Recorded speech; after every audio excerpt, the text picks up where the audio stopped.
Hi, welcome to Cruise Control. My name's Eric, and today we talk about a performance SUV from Hyundai. Let's talk about that right now.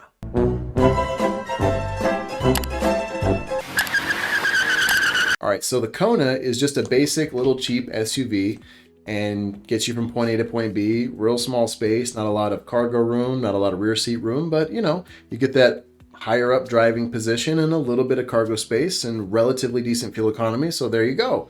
End of story. Until they decided to make a performance version of it.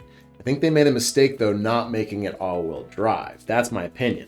What do you guys think? Leave your comments down below. So this is front-wheel drive only for a performance SUV. Still has a lot of power though. So 276 horsepower before the overboost. That lasts for 20 seconds, gives you an extra 10 ponies, so you go to 286. Torque is going to be 289 foot-pounds of torque. The estimate from Hyundai says this vehicle is going to get 0 to 60 in 5.1 seconds. Hey, for a small SUV, that's really fast. But you know what would have been great? All-wheel drive. So I could have this performance in all weather conditions. That's my opinion. I understand it would have added to the price. Maybe it should have been optional.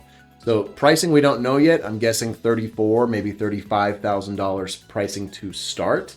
And then, let's say they had all-wheel drive. Maybe it's $1,500 extra, $2,000 extra. I would have paid that to have this. Not that I'm buying this. This isn't for me. But let's say I was going to buy something like this. I would have rather had all-wheel drive. What do you think? Is this going to be something that's going to be in your garage? Let me know if you're buying one. If not, what are you buying instead? My name is Eric. This is Cruise Control. Thank you for watching.